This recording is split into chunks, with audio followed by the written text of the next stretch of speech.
Encore une mauvaise nouvelle qui frappe les résidents temporaires du Québec.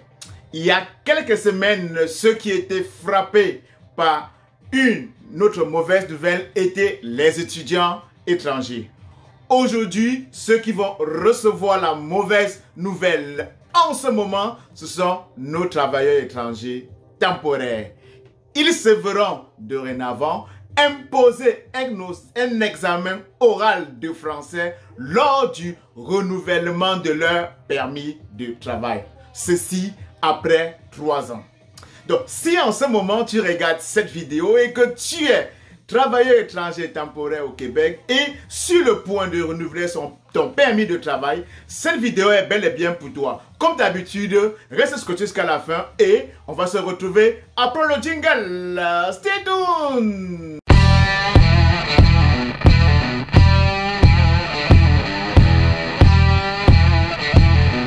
Coucou mes futurs Canadiens, une fois de plus très content de te parler aujourd'hui. Si tu arrives sur cette chaîne pour la première fois, je me dois de me présenter. Mon nom à moi c'est Elvis Marcelin, communément appelé par les amis, par les intimes, Bobis Marco, le maestro.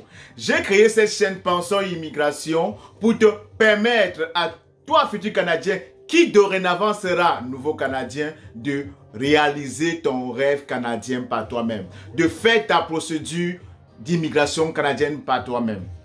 À travers mes vidéos, à travers mes conseils, à travers mes astuces, à travers mon accompagnement et également à travers mon coaching, il y a plusieurs qui ont réalisé par eux-mêmes leur rêve canadien. Il y en a beaucoup qui sont sur le point de le faire. Donc, toi qui regardes cette vidéo en ce moment, si tu veux faire partie de cette belle aventure, de cette grosse communauté immigrante qui ne cesse de grandir, mets pause sur cette vidéo et on va se retrouver après. Maintenant que tu l'as fait, nous allons entrer tout de suite dans le vif du sujet. Comme je l'ai dit à l'introduction, j'avais une très mauvaise nouvelle à annoncer aux résidents temporaires, plus précisément aux travailleurs étrangers temporaires. Donc, si vous ne savez pas, le Québec, c'est la seule province francophone dans toute l'Amérique du Nord. Cela veut dire quoi concrètement? Cela veut dire qu'au Québec, normalement, c'est le français qui devait dominer. La plus grosse communauté immigrante devait être francophone. Mais force est de constater que la majorité des immigrants qui viennent ici au Québec sont beaucoup plus anglophones. Cela veut dire quoi en d'autres termes? Cela veut dire que l'anglais est en train de prendre le dessus sur le français. Donc, le gouvernement québécois, pour justement freiner cet élan d'anglicisme, se voit obligé de mettre sur pied certaines mesures pour éviter le déclin du français. Entre autres mesures, il y a quelque temps, ils avaient augmenté les frais de scolarité pour les étudiants internationaux et les étudiants non résidents québécois qui devaient venir étudier au Québec.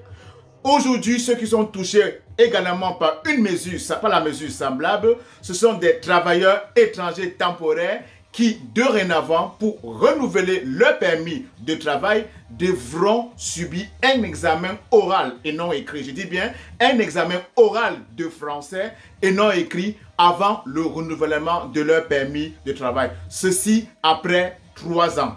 Même comme cette mauvaise nouvelle, comme disaient certains experts, aura des répercussions négatives sur déjà la pénurie de main-d'œuvre qui est présente ici au Québec, en ce sens que cela va non seulement décourager beaucoup de travailleurs étrangers temporaires, mais également cela va en disqualifier plusieurs d'entre eux. Donc on se demande donc, est-ce que c'est une bonne option? Est-ce que c'est une bonne solution?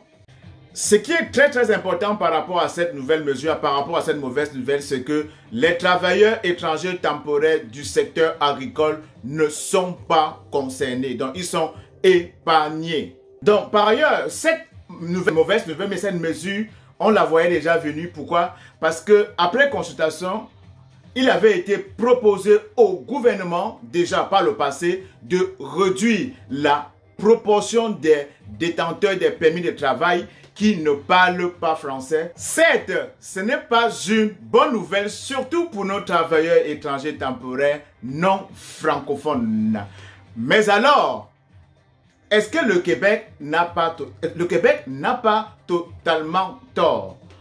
Malgré la pénurie, malgré le fait que il y a pénurie de main-d'œuvre qui se veut déjà très criarde au Québec, je pense qu'en d'autres termes, pour sauver le français, pour permettre aux Français de survivre, le Québec est obligé de mettre en place de pareilles mesures. Même comme ce n'est pas toujours une bonne idée. Donc, dans les commentaires, dites-moi ce que vous en pensez de cette mesure et ça nous fera plaisir également d'échanger avec vous.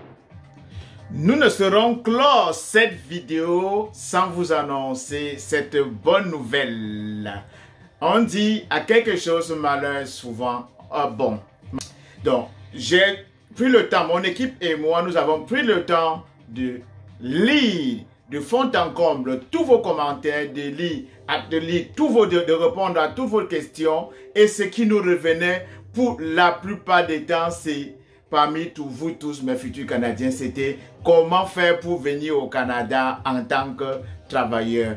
Comment faire pour décrocher un job au Canada. Comment faire pour avoir un permis de travail fermé au Canada. Et comme nous pensons toujours à vous, mon équipe et moi avons longuement réfléchi et finalement, nous avons décidé d'accoucher un nouveau bébé qui sera le guide comment immigrer au Canada en tant que travailleur.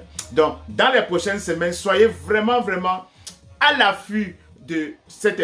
soyez vraiment scotchés à cette chaîne parce que quand ce nouveau bébé verra le jour, quand ce nouveau bébé va naître, nous allons l'annoncer officiellement sur cette chaîne. À travers ce guide, vous aurez toutes les étapes, vous aurez toute la procédure pour décrocher votre permis de travail fermé depuis l'étranger.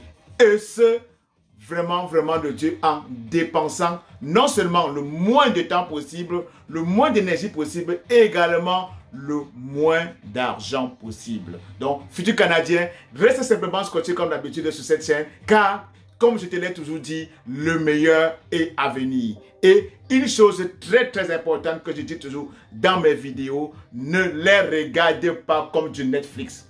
Ne regardez pas mes vidéos comme du Novelas. Regarde tout ce que je t'enseigne dans cette chaîne et mets-les en pratique. Passe à l'action, car c'est dans l'action que tu auras les résultats. Comme on dit souvent, une décision peut changer toute une vie. Donc, en retour, pour nous dire merci, abonne-toi, like, partage et surtout, clique sur la cloche de notification pour ne manquer aucune de nos parutions quotidiennes. Et quant à nous, on va se retrouver à très bientôt pour une nouvelle vidéo. Ciao!